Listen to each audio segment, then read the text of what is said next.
Welcome back, Radical Ones, to the Radical Retro Rewind podcast. As always, I am your host, Radical Ryan Hunter. I'm here with brother David, and I cannot believe I'm getting to say this, one of our favorites, Patricia Tallman. Oh, you're so sweet. Thank you, Ryan. Appreciate it. Thank you, David, for having me. Yes, please. Thank you for coming. We're beyond excited. So sweet.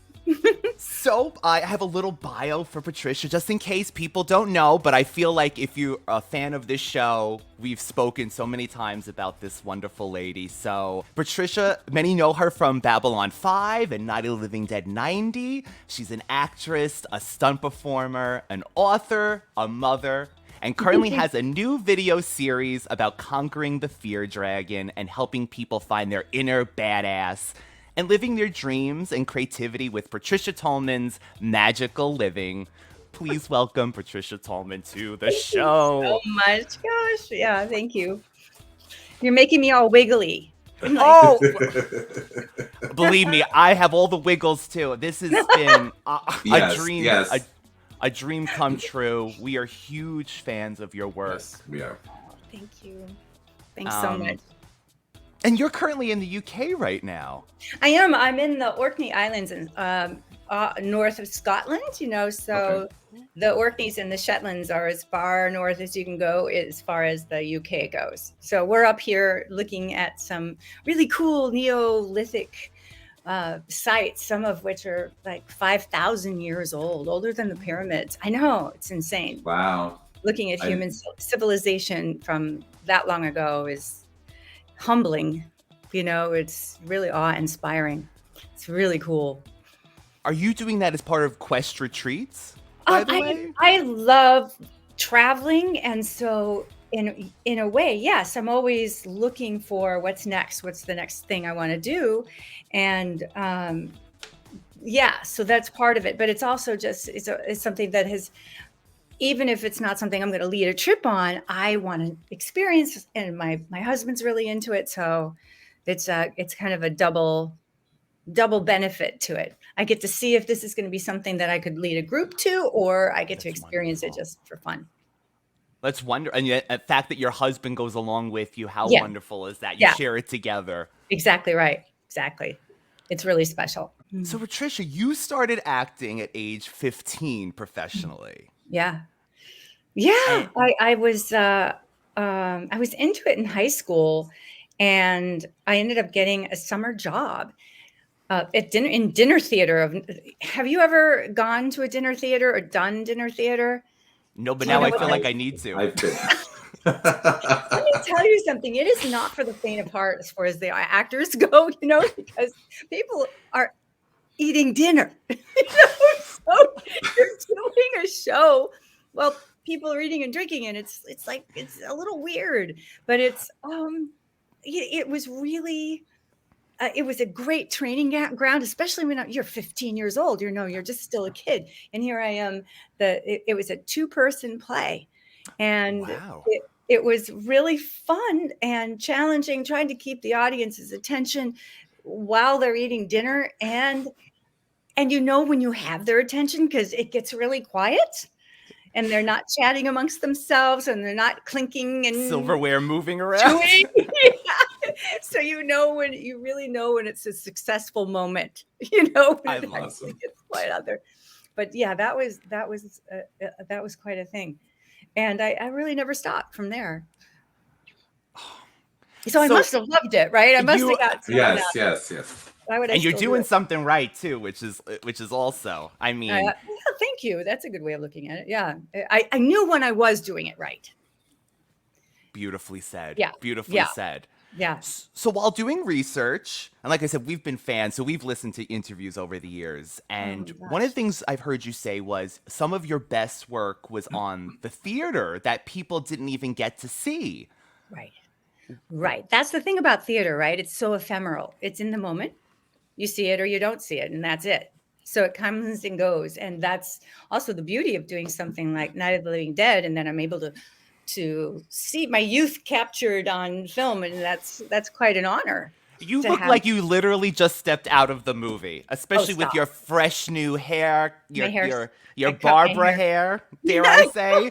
That's exactly what my son said. I met him and his girlfriend for dinner right after I got my hair cut, and I didn't have a chance to tell him I was cutting my hair.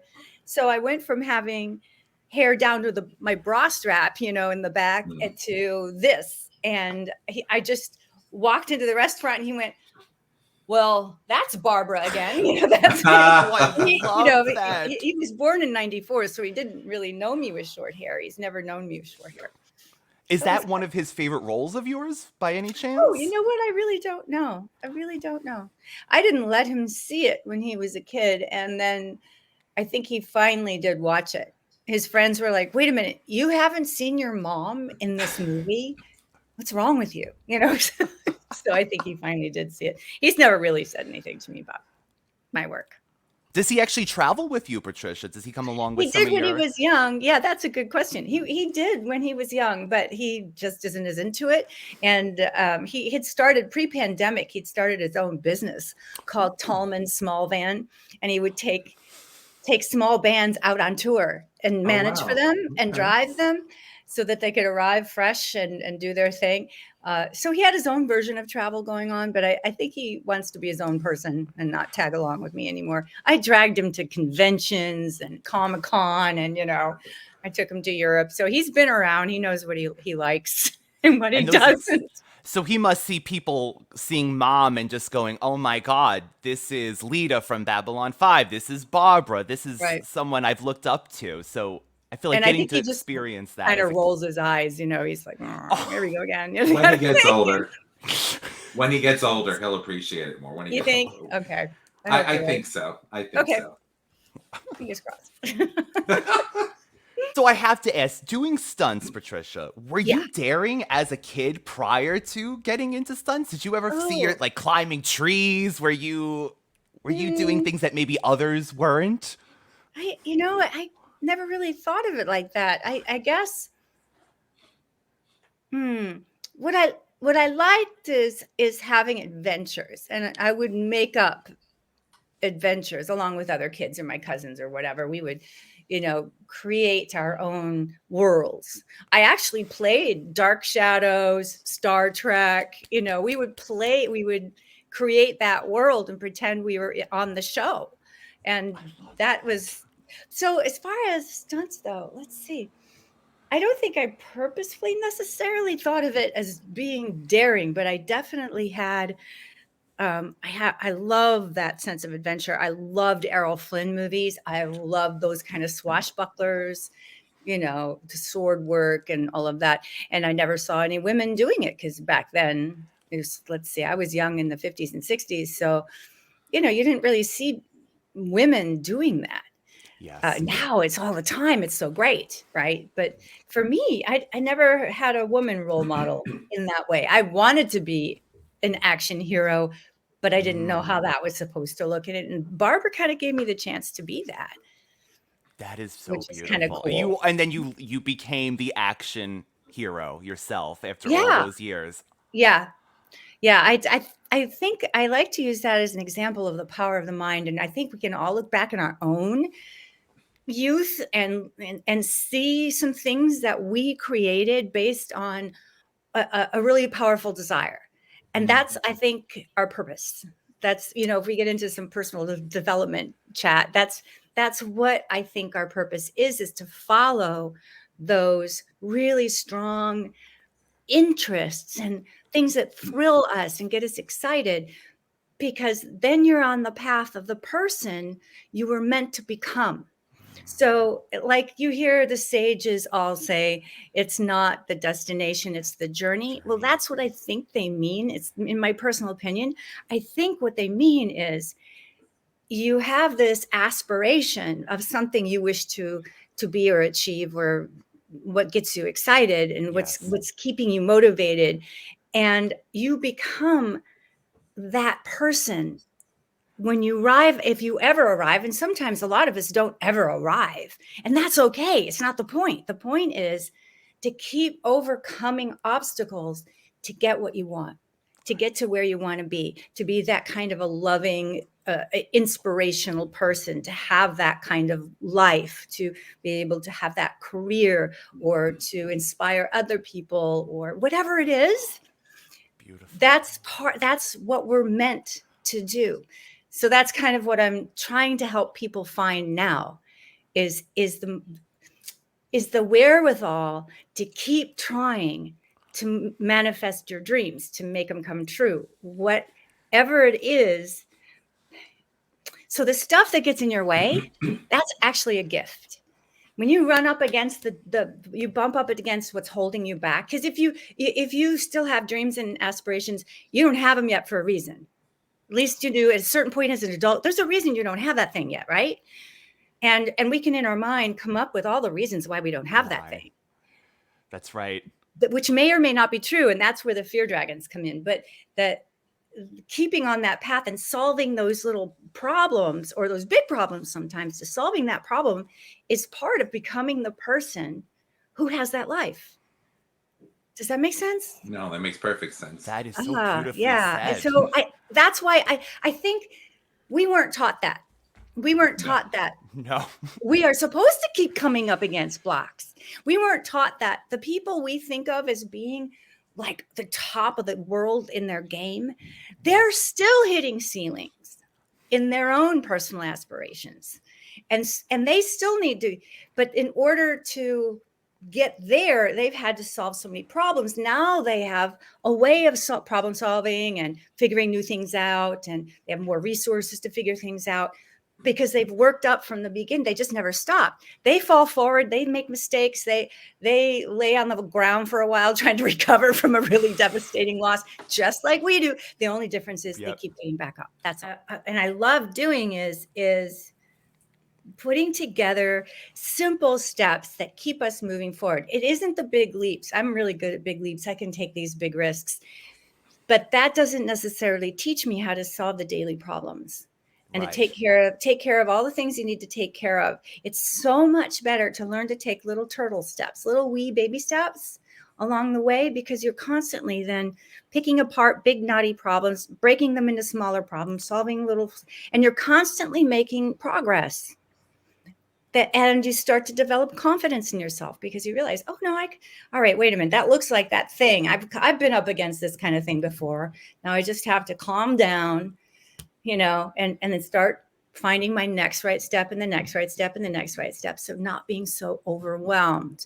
Being overwhelmed is just a face of fear. It's just a very unhelpful decision that we make, to be overwhelmed. That's really on us. Yeah. That's on us. That's on me. And it's a very easy one just to switch on, right? Like just a default to that. That's right. That's right. So should we talk about the fear dragon thing a little bit? We would love to. This is perfect. Okay. We have actually a few questions about that. So. Oh, good. All right. Well, maybe I can answer that before you even get there. I love learning about the brain, because it takes the pressure off of us. Once we understand how the organism works, then we can work with it. Just like once we understand how this laptop works, oh, now I get it. Okay. And then you come up with a problem in the technology. All right, now I've got to reboot. That doesn't work. I have to maybe, get some tech help on this, all the time, all the fucking time, right? Oh, can I always say that? So no problem. So that the brain is no different. The brain is just our computer that we're born with. We're not the brain. We aren't our thoughts. We're so much more than that. But the brain, we don't know that. We're not taught that. We're more than that. And we're also more than the body. This is just the instrument, where I call it the TARDIS, from Doctor Who. This is the TARDIS I'm traveling this life in. That's cool. All right. But it's not all that you are. It's just so my tool this time around, or whatever you believe. It doesn't really matter, but it's important to believe that you have so much more than just your mind. Your mind doesn't want you to know that, but I think it wants to be the most important thing, right? But it isn't. So when we're born, we have this thing called the amygdala, which is a wee tiny, it's smaller than a walnut in your brain. It's the oldest part of the brain. When we were first coming out of the sludge millions of years ago, that amygdala was there, and it kept us alive. And as we have gone through evolution and gotten upright, and survived, our brains have gotten more and more beautiful layers to it. Now we have this big, beautiful brain, but the amygdala is still in there, and it's exactly the same. It hasn't changed. Its whole purpose is to keep us alive. So anything new is a threat. This is really important. Anything new is a threat. Now get that. So you go to school for the first day of school, instead of being all excited and curious and wondering, oh, this is cool, what's going on? You're like, holy shit. I don't know this teacher. Some of these kids are new. I don't know what's going on. I don't know what we're going to do. And instead of being able to really enjoy it fully, half of us are in total terror because it's new. And that never stops. Anything new will freak the brain out. You get more and more sophisticated as you grow, and you've learned how to, and you've been socialized not to show that fear, right? Especially you as men. You're not supposed to show fear. You can show happiness and you can show anger. And that's about it. That's what you're really allowed to show. Men have gotten the short shift. Women, we have a facility to feel, and we're allowed to feel, but then we're shamed for having our feelings. That's so, right. None of us can win, right? It's ridiculous. So the brain wants to keep you safe. Fear will never go away. It's part of the brain, and we need to incorporate it. We need to work with it. Most fear can be very, very useful. Either it's saving your life because a truck is barreling at you and you get out of the way before you can really even think about it. You've reacted. That's exactly what fear is supposed to do. Yes. I call that clean fear. When your life is actually in danger, or you're helping someone else, you grab the kid, get it out of the way of the truck, right? You don't even think about it. You just do it. Yes. That's clean fear. Dirty fear is when the brain is looking at you having to make that sales call, and you get sick to your stomach and you start coming up with justifications why I don't want to get on that call, or why I don't want to go in the office. I don't want to go to school. You're just in stories. None of it's you're not going to die. But the amygdala doesn't know the difference between clean fear and dirty fear. To anything new, anything different, anything that sets you off, it's as far as it's concerned, it needs to keep you in your cave where no saber-tooths are out there. You stay in the cave. Yes. I call it the cave of complacency. It's not comfort zone. There's nothing comfortable about it. You're not living life. You're just telling yourself that you are, because that's what the brain wants you to think. So we have limiting beliefs that we're born with.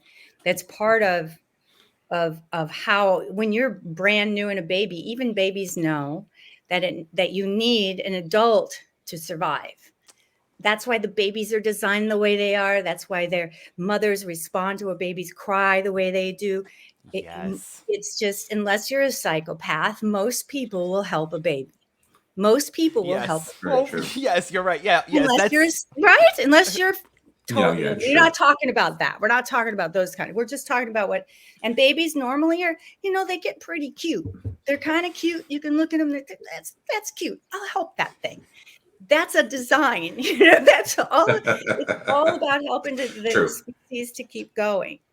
The babies, this is why I'm talking about babies, is because some of the decisions that you made came from then. You were pre-verbal.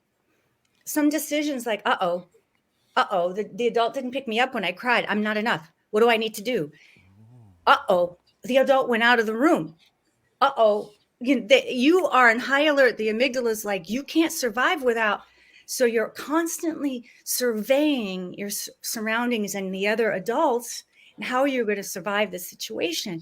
And one of the most common limiting beliefs is, I'm not enough.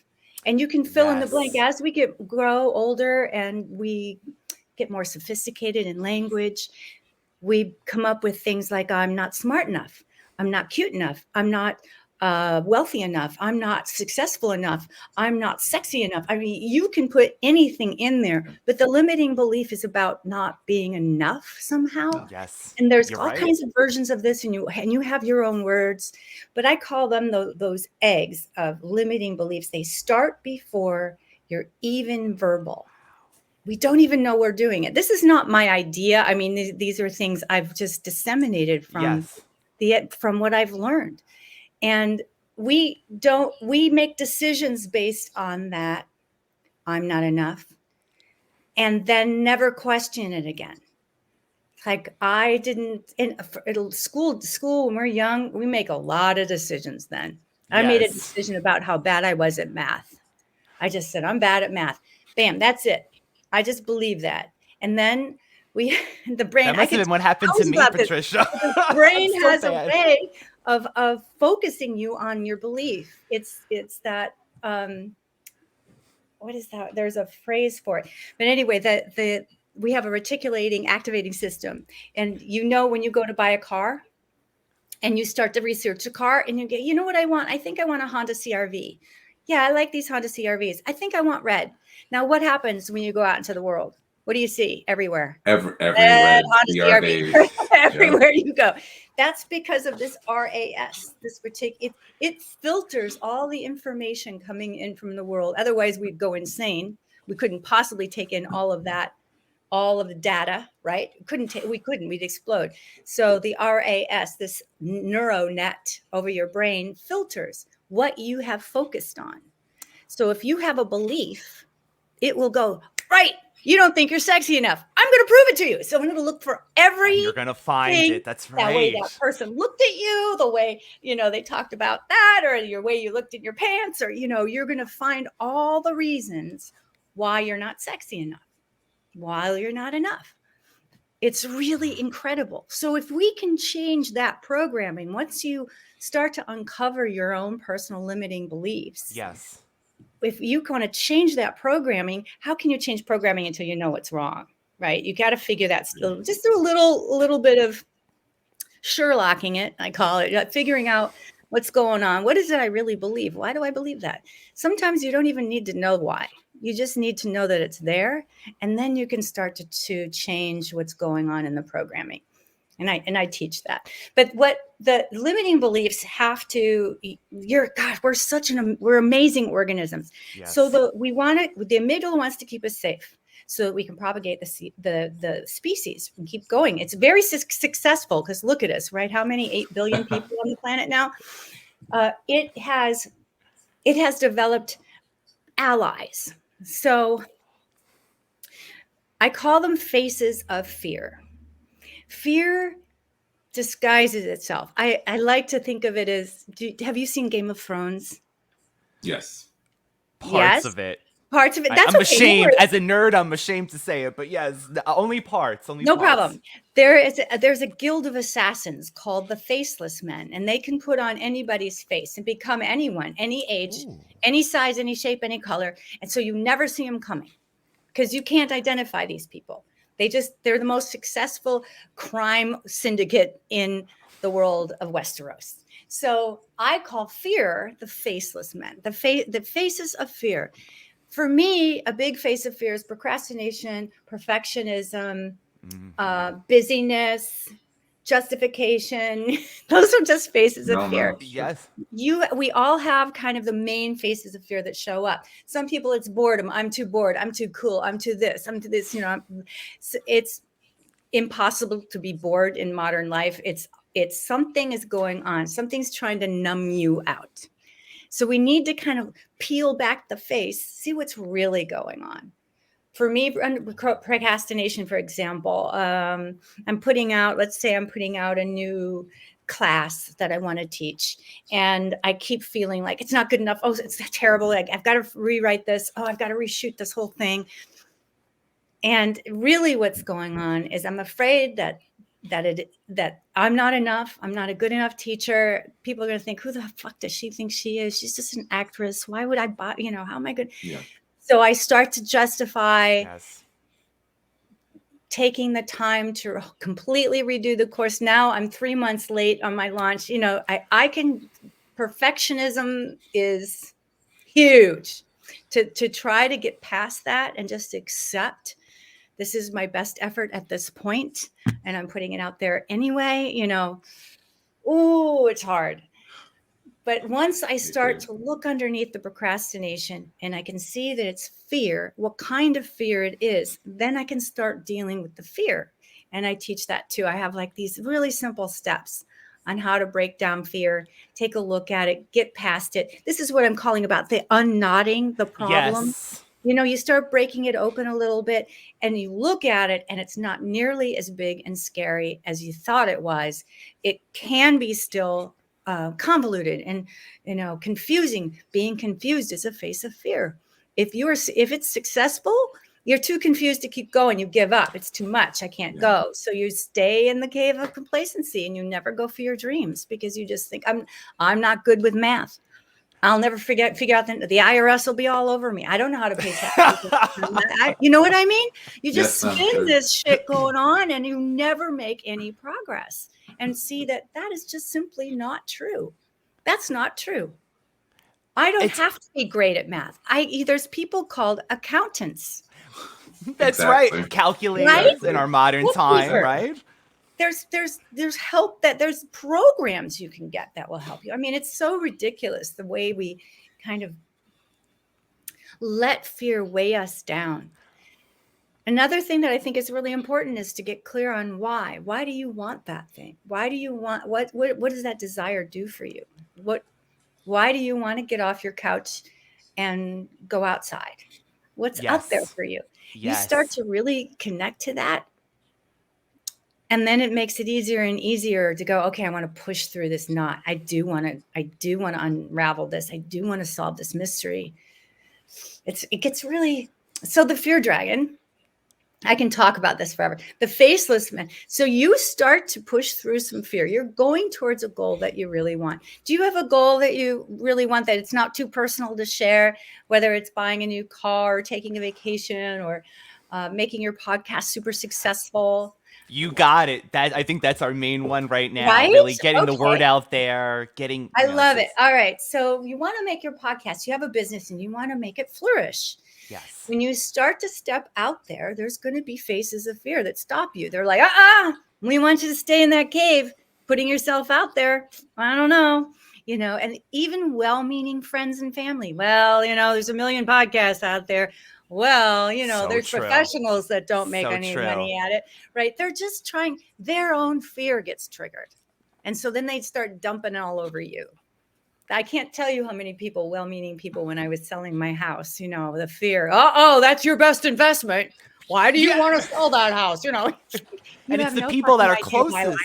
You know, that's the truth. That's the truth. You know, but it's mostly well-meaning. Yes. Mostly well-meaning. They're looking at their own lives. They're looking at their own missed opportunities. They're worried about you, whatever it is. But you know, that happens a lot. So you're pushing towards something you want. You want to make yourself successful, and you start to notice the fear. It'll come out of your mouth. You guys can be good for each other because David, you can say to Ryan, do you hear what you just said? You just made up a story about why we shouldn't do that. Why we shouldn't advertise. I do. That. Why we shouldn't try to ask Pat to come back on our show. He's a good older brother. That's right. I do. I'm his muse. That's it. Even so with you can just reflect to him. Oh, I think that could be a face of fear. And Ryan, you're gonna have another face of fear show up. But it's protecting you. You don't want to admit to that. The fear doesn't want you to get onto it. Yes. So it's going to create resistance in you to say no, it's not. It's not fear. I'm practical.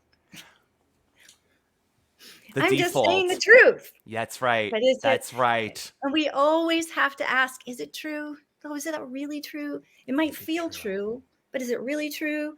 Or is it a story? Am I projecting into the future? And I can't possibly really know unless I try. Remember, the most successful people have only gotten up one more time than you did. And they have to fail. You have to fail. We weren't taught this either, were we? We were taught to fear failure. We have to fail. You can't get anywhere without failing. It's crazy. You have to push boundaries. You have to try. Because every time you fail, what happens? You learn. You learn something. You learn something you need. I'm in the midst of failing big time right now. And I have to keep reminding myself. She's on this show. This is one of the failures currently. No, I'm just it's so hard. So where the dragons come in, the dragons are pulling, they pull out, they're the guardians of the cave. They are, however, really, they are your best friend. They want to take care of you. They want to keep you safe, and they will nail you to the wall to keep you safe in the cave. So I, again, with the So Game of good. Thrones and Harry Potter references. So Harry Potter, there's a little dragon that Hagrid hatches out of an egg in the Sorcerer's Stone. That And his one I name do is know. Norbert. He's so cute, right? He's like this little tiny, he's just a little cute little dragon. Yes. That's a good sized dragon. You can talk to that dragon. You know what I mean? The worst he's going to do is singe your beard. He's not going to, blow down the whole castle. He's not going to squish you. He's not going to eat your cattle. He just is going to be cute, but he's going to let you know, I don't, he's going to start, you're going to notice him. But you can talk to him at that stage. You say, okay, wait a minute. What's going on? My fear dragon's showing up. So what's going on really? I can feel the fear. I'm going to talk about that in a minute, but you can feel it. So talk to him, have a cup of tea, figure it out. If it gets big, like Drogon in Game of Thrones, season 4, now you can't talk to Drogon. He's spitting fire everywhere. His claw is as big as the house. That there's no talking to Drogon. You've got to pull out some other tools. And I teach those too, because I've experienced all these dragons in my life. And I'm like, well, how do you deal with this?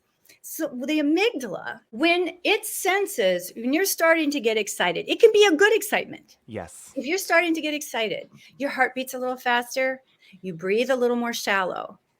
The amygdala goes, wow, all right, on. It starts to flood your brain with, your brain is encased in your skull in fluid. It's actually being bathed in fluid all the time. That fluid starts to become injected with stress hormones like cortisol. So what it does then is it shuts down resources to itself and puts resources into your limbs for fight, flight, freeze, or fawn. Wow. But what it can't do is problem solve. It can't. That's why you can't, when you're starting to get upset, you can't even think. You can't think. Yes. And people say that all the time. I can't think. I'm too confused. I don't know. That's because the brain is shut down. That is just, it's not your fault. But what we can do to shut down the amygdala is so simple. It's the best. Breathe. We're the only animals that can do this, that can control our breath. And I think one of the best tools to learn to do is what I call a box breath. And I'll take you through that in a minute. And you practice this all the time. You can practice it while you're interviewing people. You can breathe. No one will ever know you're doing it. But you need to breathe slowly. So I call it a box breath because there's 4 sides to it or 4 steps to it. It might get a little lopsided. That's fine. And I never want you to hold your breath because that can stress you out too. And then it won't work. So we want to kind of, instead of holding our breath, I want you to think of it as suspending the breath. Okay. Or floating on the breath. And we do this to slow the breathing down and to not hyperventilate, right? So that you're not going to get lightheaded. So I'll talk you through it. We basically just inhale on one side. We suspend the breath on the top. Then we slowly start to exhale. And then at the bottom, kind of push out the last of the air and then breathe again. And just do it in the way that feels good to you. So let's try it together. And your listeners can follow along too. So inhale. And then float on your breath. Float, float, float, just float. And when you feel ready to, you can slowly start to exhale. Don't stress yourself out. Just gentle, gentle, gentle. And at the bottom of your breath, kind of push out the rest. And breathe in again. And just float on the breath. Suspending, sort of letting the breath deepen and drop and go ahead and exhale when you're ready. And at the bottom, push the rest out. Breathe in again. And you'll notice you're starting to have a little more room in your body. And you can start to feel like your belly relax a little bit. And you keep this up for as long as you need to. Just visualizing the 4 sides of a box. Whatever works for you. Sometimes my bottom gets really short and I really need to breathe it. It's good. I want you to breathe the way you need to breathe in order to really relax. And just keep that up. You can do it at a stoplight. You can do it when you're on hold on the phone. You can do it at the bank, at the grocery store. And the more you practice this and you automatically start to do it, the calmer you'll stay all the time.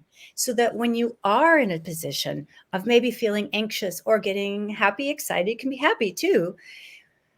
You automatically start to take a nice deep breath and float on, and then slowly exhale. You automatically get into that lovely flow of breath that keeps you clear-headed.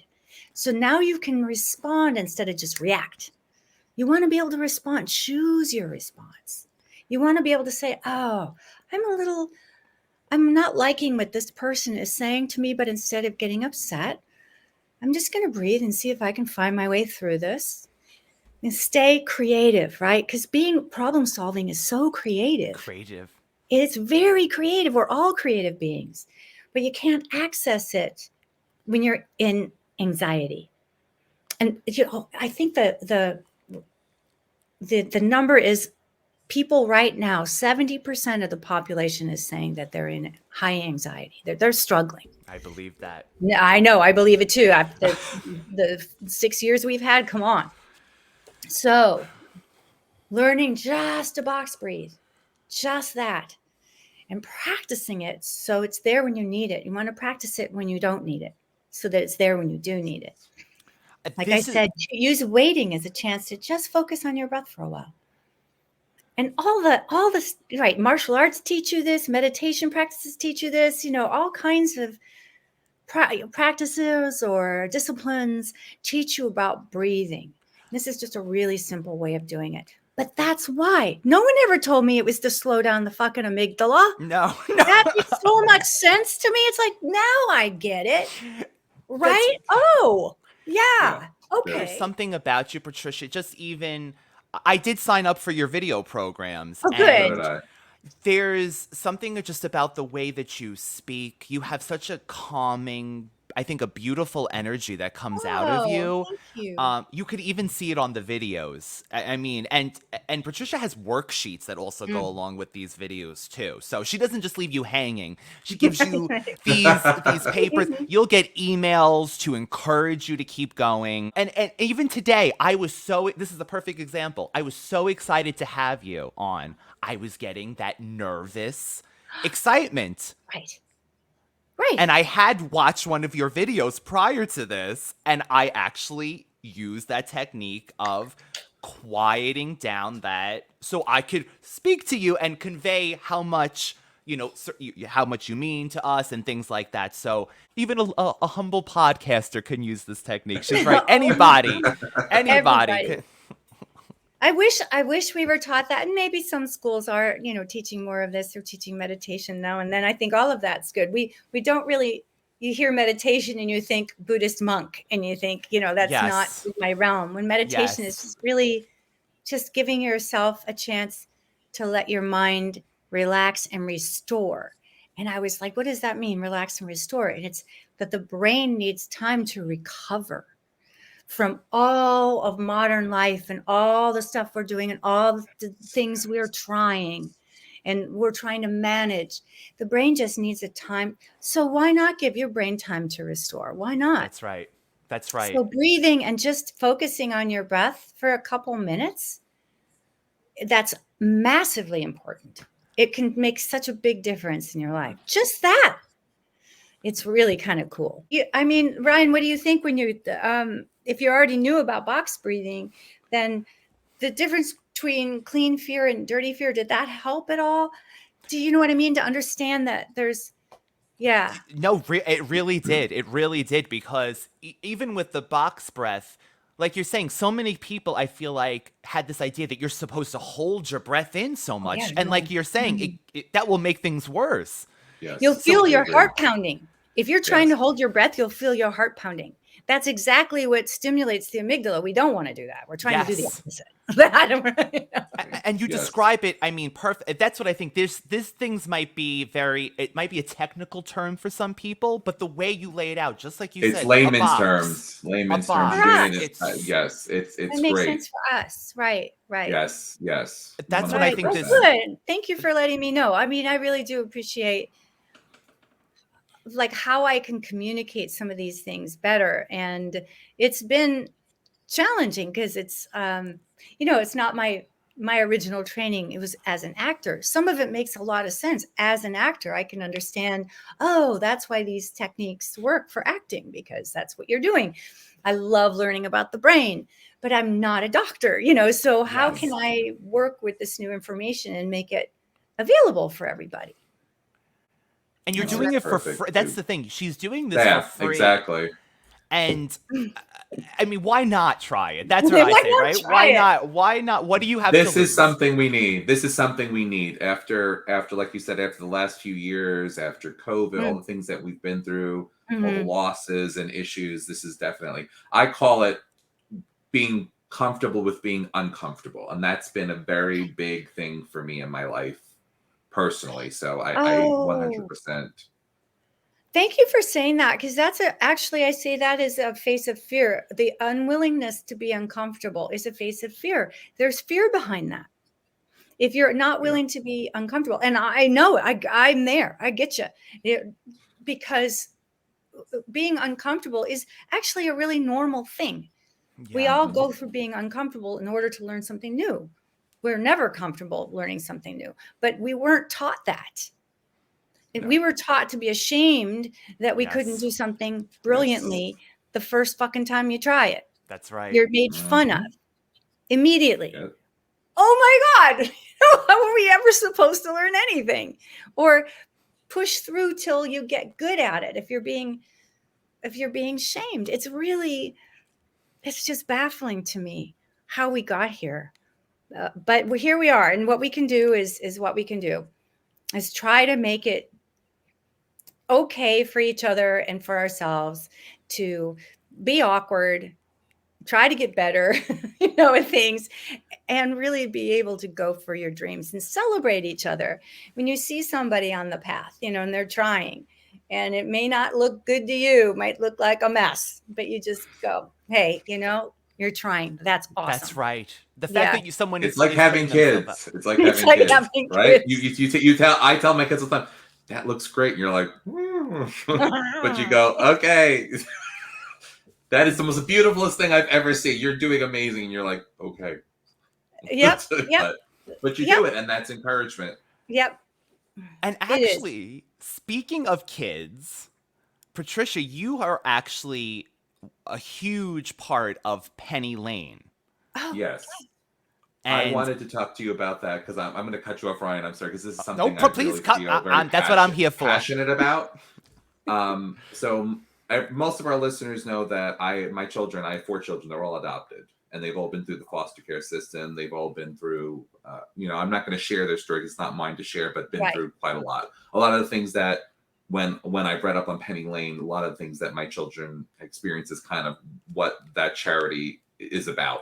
My children are a little bit younger, and I do have a teenager as well. So it means a lot to me that your involvement with it. I'm going to start, I don't want to get teared up. So I just want to thank you personally. I think it's amazing that when you use your platform to uplift other people, and these children, especially like teens, I know that's a big thing with Penny Lane, they kind of discarded. And because they don't have I call it the new car smell. Everyone, like even with the adoption system, everybody wants a baby. They don't realize that these other children are out there and they age out of the system, and then they have no guidance. They don't have anybody. So it's really thank shocking. you so much. Oh, thanks, sweetie. It's saying that. I mean, I don't mean to resist your compliment. It's just, I feel like I'm hardly doing anything. It's a drop in the bucket. It's Right. the least I can do. I think everyone should do something. It's a massive problem. One of the biggest things I had to learn, I guess, or accept, was that the percentage of kids that actually make it out of the system and become productive in their lives is so small, because they didn't get the love or the respect or the tools that they needed to continue in life. And they go for the easiest thing to survive. Again, they don't know anything about any of this stuff we were talking about over the past hour, and so drugs are easy. selling drugs are easy. Prostitution's easy, considering, it's something they can do. Rather, you go flip burgers at Burger King for what? $9 an hour? That's not, you can't live on that. Yeah. Right. It's tough. Right. It's tough. So, I mean, it's really heartbreaking. And I think one of the things I'm working on right now is understanding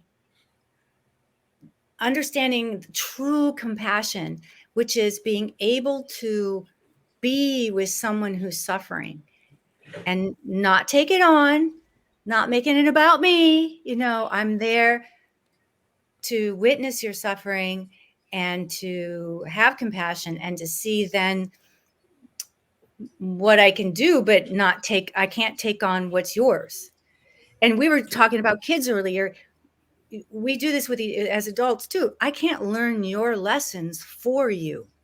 I need to give you the dignity to have your own life, to make your own mistakes, to learn your own lessons so that you can survive. So you learn and survive and then hopefully thrive.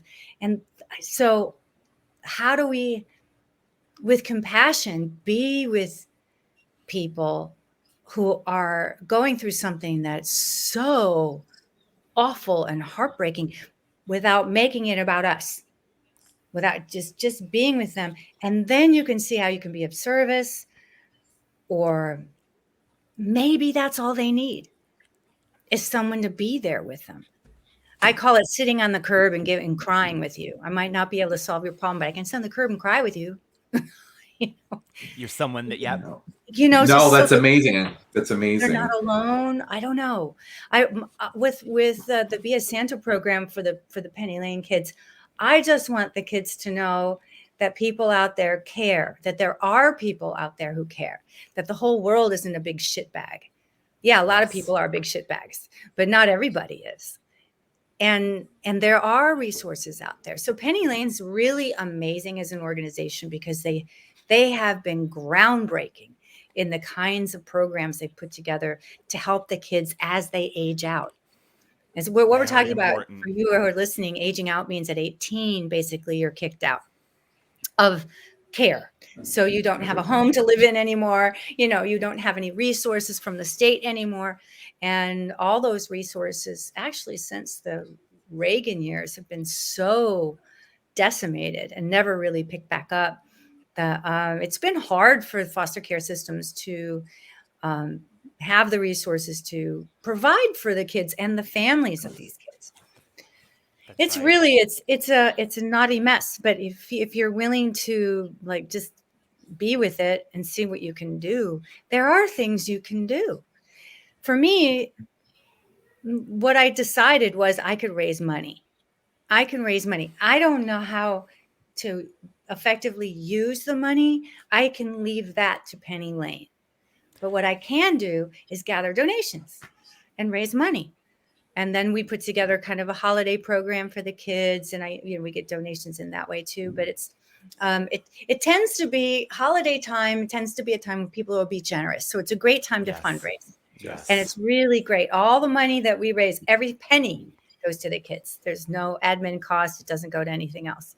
It goes into, It's beautiful. That is amazing. And everybody's, they see the list of donations. They see that the program, my Penny Lane program, is very small. I have anywhere between 100 and 170 donations come in, 100 people. That's it. And yet we make a difference. So, and we've just been doing it for a long time. It's all fans. It's all fan based. It's just, we've been crowdsourcing since before Kickstarter. Yeah. Yeah. So you can do that. You can do that in your local communities. You can raise money for, especially like I said, during the holidays, starting maybe October. It's a great time because people want to help and want to do something, and they'll donate to your programs, and you just get it to the kids or the families that need it. And letting them know there's hope. We all need that. I mean, you and I need that every day. We need some hope. Or how are we going to get off the floor? That's right. How are we going to keep going? I agree. 100%. These are crazy times. My husband and I limit the time that we look at the news, and then we limit smart. the time we talk about it. 100%. We only talk about 100%. at this particular time and that's it. And then we call each other on it. Did you see? Nope. But that's great. That's a team. Our sanity, you can working only for take sanity. and we have to focus on what we can do, not about the hopelessness that it looks hopeless. Everything always looks hopeless before it gets solved. And then, got solved. How did that happen? Well, yes. Hope doesn't sell news. That's the thing. You never hear about anything news, positive. kids. That is so true. And unfortunately, so much of our news is just not as accurate as we would hope. So Mhm. yeah. Well, thanks for letting me yammer on and on. This is wonderful. We have been doing a retrospect all summer long of George Romero's movies and zombie movies, of course. George. Night of the Living Dead 90. Speaking of fandoms, you mentioned Dark Shadows earlier. I'm a huge fan of the original Dark Shadows. That's right.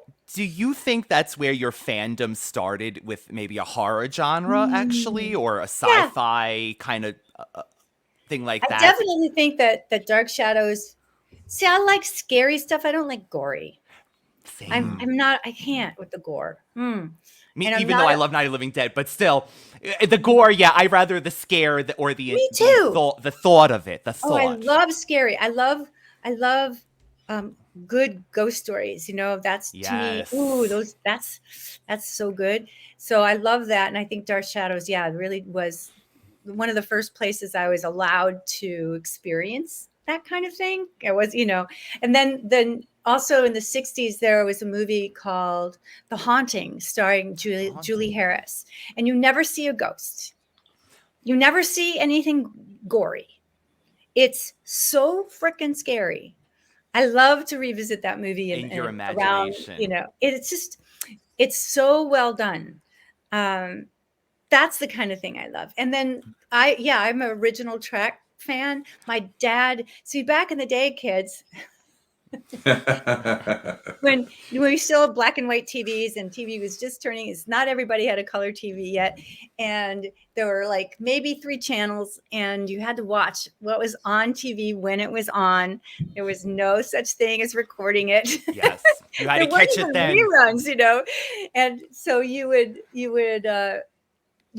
time your whole day around those programs at night, and you compromise with the family what you could watch. Well, there was no compromising when my dad was home. You had to watch what my dad was watching, and he loved Star Trek.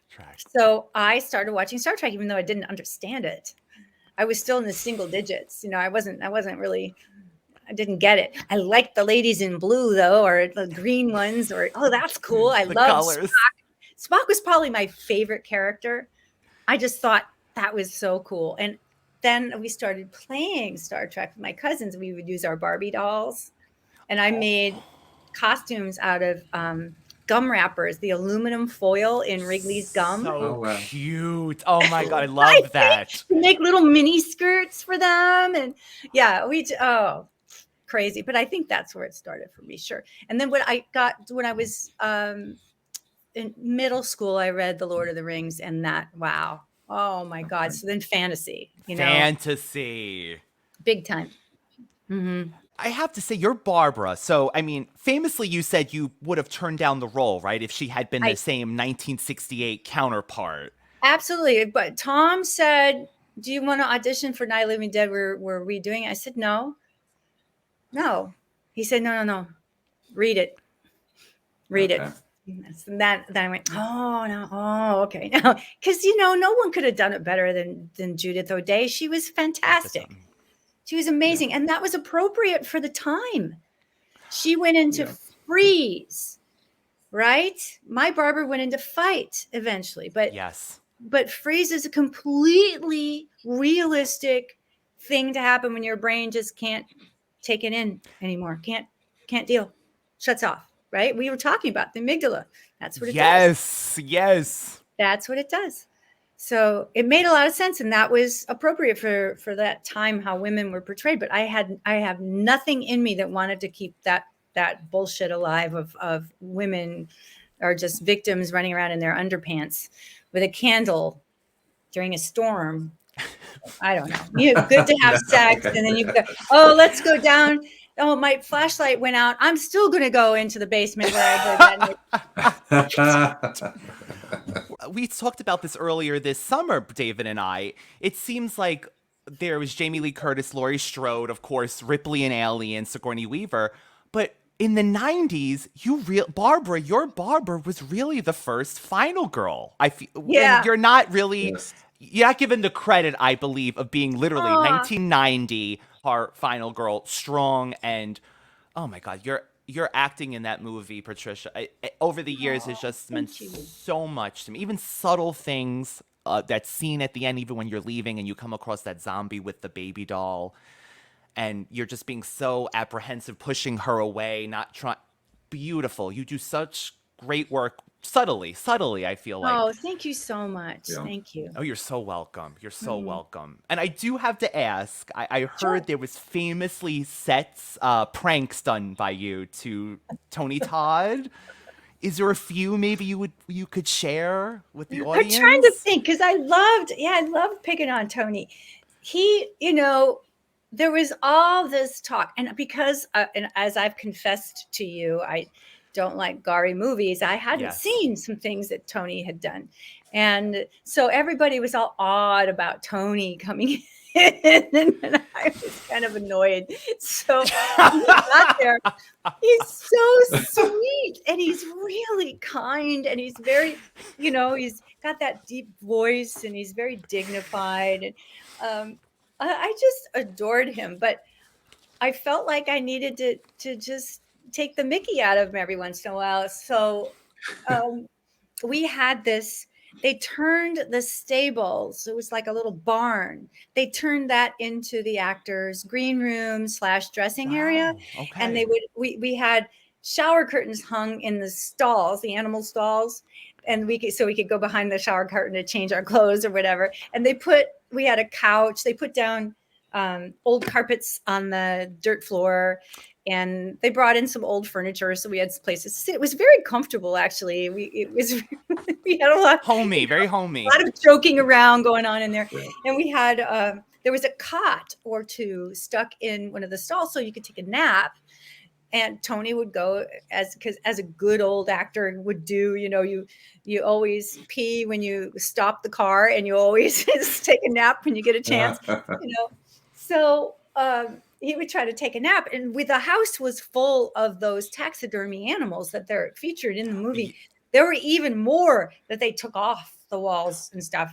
Oh, And wow. they were, and I found a couple of them. One of them was this little stuffed baby alligator, which was just so gross. And I would do things like, while Tony was sleeping, I would take 20 minutes of quietly sneaking in there and trying to get the stuffed alligator under his arm, sneaky, while he was asleep, not wake him up. So that he would just wake up with this fucking alligator and it's like, what's going on? I had the alligator one time. We did a scene and we were turned around on Tony, so it was on my back, and I stepped in to read my lines, and I had the alligator sticking out of my pants, so that he had to do the scene with the alligator sticking out of my pants. We had. The grips use clothespins, and I couldn't tell you why. I guess just to hold, sheets of over the lights. They use sheets of transparency to kind of tone the lights, and they'd use clothespins to fasten that onto these big box lights. So there was clothespins all over the set, and we would write notes and clothespin them to each other's back. Then you wouldn't know. I mean, it was so juvenile. I mean, but Yeah. so we would, like kick Fun. me, those kind of things, but it would say other things, or I don't know what. But I would do that to Tony, would stick a clothespin on him, and then and something like "Call me Bubba," or "Call me Hot Lips," or "Call me," just stupid stuff like from MASH, "Call me Hawkeye." Hot Lips Houlihan. And so everyone's calling him Hawkeye. He's like, "Why are you calling me that?" Because it says the clothespin set. Dumb shit. Oh my God, that's so funny. But it's fun, though. It's fun. fun. We worked all night, so we were punchy.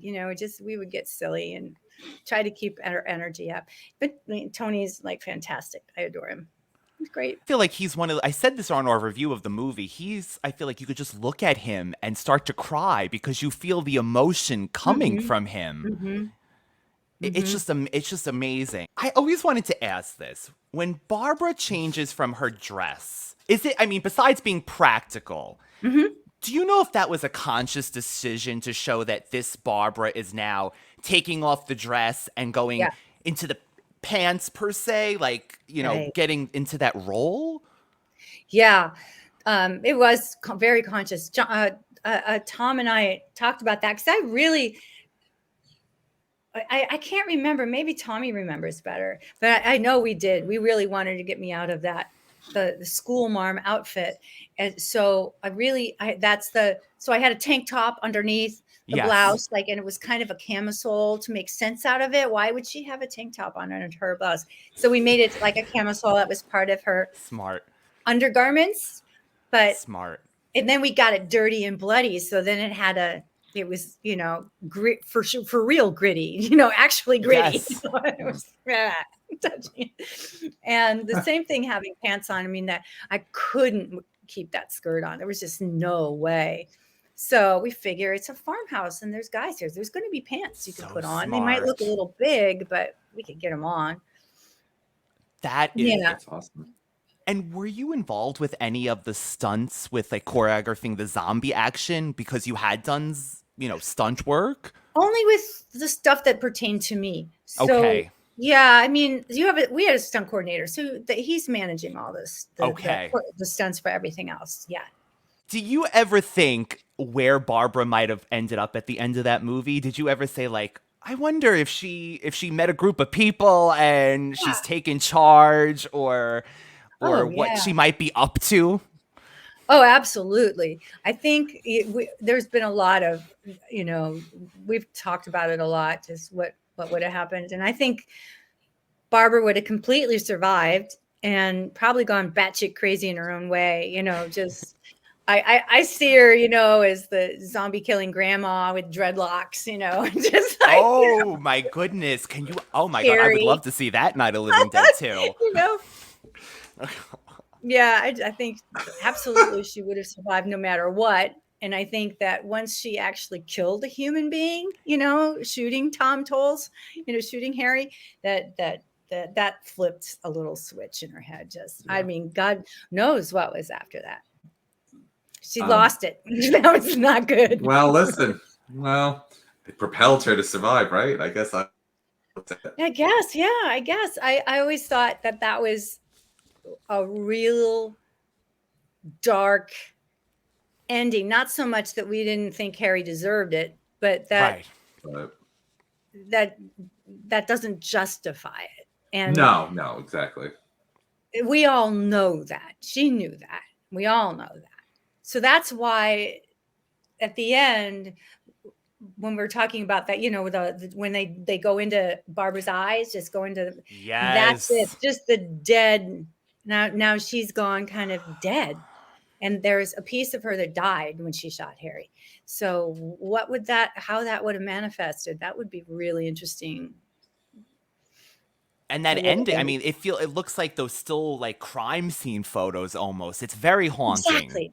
Yes, Exactly. that was very haunting. The soundtrack, even, it's such a beautiful movie. I mean, one of the best, really, remakes I feel like of all time. Thank you. Yeah, I'm proud, and I feel very lucky to have been part of it. And we watched it. A bunch of us were in Calgary for a convention, like 8 years ago, and it was the first time I'd seen it on the screen since it debuted, and I thought, it's held up well.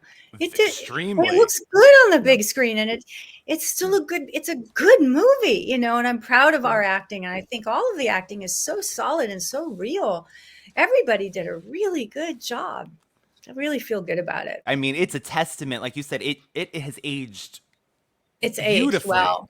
It's held up. And I think because we really were, and we all supported each other in that kind of work, in that depth of that honesty. I think we're all really there with it. Yeah. Thank you. I appreciate that. Thank you. Lita Alexander, as I live and breathe. I suggest you remove your hand, Ambassador, or you won't be doing either for much longer. So your character, Lita, I feel like she got the short end of the stick. I feel like, Yeah. I don't know. I feel like being used. I feel like being mistrusted. I feel like, I don't know, with your character. What do you think about that? I'm just throwing it out there. Yeah, I've never really understood why Joe wrote Lita like that. Like, why does she have to be so downtrodden? You know, why? Yeah. Why? What is that about, do you think? I don't really know, but definitely, you know, and everyone always mentions it. And I'm like, I know. And he wrote that role for you, Patricia, right? Yeah. After seeing Night of the Living Dead, 90. Yeah. So Yeah. So he wrote he had the storylines arced out for 5 years, and he could go with it. He had a 5-year arc to it. And he wrote the first script, you know, from what I understand, with my character, he created after seeing Night of the Living Dead. So he had Lita in there, but then he really sculpted her around whatever Barbara meant to him. And I was so fortunate to be able to get the part, to even get an audition. So, but what he saw in me, because I kept seeing him write all the actors on Babylon 5. I mean, one of Joe's strengths, I think, is taking an actor and then working with their natural vibes, you know, whatever that gift is, and incorporating that into the characters. So it was disturbing to me that yours should have been upbeat and happy and positive. Yeah. Yeah. Yeah. None of that. I mean, until when Robin Atkin-Downs came on the show as my boyfriend, you know, as the love interest for a while, and he cracks a joke, we kind of laugh. I realized that's the first time in 5 fucking years that I've actually laughed on the show. My God, can you imagine? I haven't had a chance to. Though. Yeah. Yeah. So wow. What? Well, I don't know. So I don't know. I don't know why. I can't tell you. That's an honest answer. Yeah, though. I just always watching, and I'm always like, really? Yeah. Huh. It's true. Maybe it's because I think one of my the abilities as an actor is to be very vulnerable. Yes. So maybe that was, and he needed that color on the show. He needed something. He needed that in the tapestry. Maybe. I don't know. I mean, that sounds about right. And still to this day, B5 events, everybody. B5 events. You can get things from the cast. Right? Video, recorded messages. We started doing Summer of the Dead. We're like, there's got to be a way we can get Patricia. There's got to be a way. There's got to be. We manifested you because we were like, we were actually going to go on B5 events and actually have you say what we thought is your famous line of, you can, they're so slow you can walk right past them. And then yeah. So slow. We could just walk right past him. We wouldn't even have to walk. Because we were so excited. We're like, oh my God. So we kept saying, yes, we have to do this. Are we going to do it at the end of the summer? Are we going to do it as soon as we launch the podcast with her movie? So, yeah. And then this came out of nowhere. So, I mean, it was a blessing. Oh, sweet. That's so sweet. Oh, yeah, I started B5 events because of the pandemic. Oh, you started because we started this podcast because of that. And I feel like if you could get something positive out of a negative time like that. Right. It called for people to pivot. You had to pivot, and you had to pivot fast. Yeah. Good for you guys for starting a podcast. It's really the thing to do. And you can, I have no question in my heart that you guys can make this just as comfortable and successful as you want it to be. Thank you so much. Get it, just design it for you. Like what feels, you want to have a business, then cool, but it's got to be a business that fits your life. And it doesn't have to be stressful, and it doesn't have to suck all the joy out of life. You know, you want it to be that. You want it to be fun, and take work and then grow. You're going to grow because of it. Well, I feel like having you really is changing everything for us. You've meant so much to us, like we said at the beginning, as brothers. We've talked about your roles over the years so many times, and this is truly I can't thank you enough for coming on, Patricia, and being here with us today.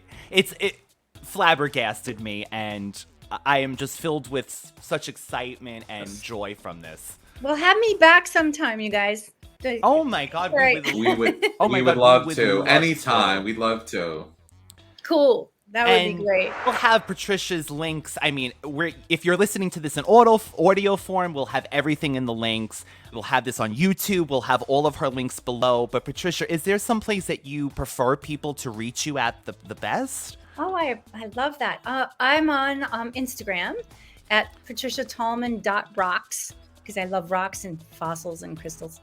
Doing that a lot right up here in Orkney. And let's see, patriciatallman.com. I'm working on this new website, so you can see it in progress. And the Magical Living will be linked through to that. So yeah, I think that's good. And you guys will have the links to the How to Tame Your Fear Dragon. Yes, and please, if you're listening to this again, it's free. What do you have to lose, people? But to learn something actually from this wonderful woman. So thank you so much, Patricia. Thank you. I appreciate it so much, you guys. And yeah, I'm really happy to come back if you'd like to have me. Oh my God, I feel like we barely scratched. We had so many thoughts. Yeah, we have a million questions for you. So, but. Thank you. We would love that. Oh, good. Then I have to come back and we can go into. Okay. You have and to. thank you to Avery, please, too. Avery was so wonderful communicating, too. So thank you, Avery. Thank you, Avery. Thank you again. That was another episode of the Radical Retro Rewind podcast. Thank you again to our amazing guest. I can't wipe the smile off my face, and we will be back soon, Radical Ones. Thank you so much. Thank you guys for having me. Thank you. Thank you. Oh, yeah, you guys. Really, my pleasure. Thank you so much. Take care. Stay in touch. And yeah, seriously, we could do something else sometime. It'd be fun. Really, we would have so much to ask. We would love it. So thank you. All right, you guys. Be well. Take care.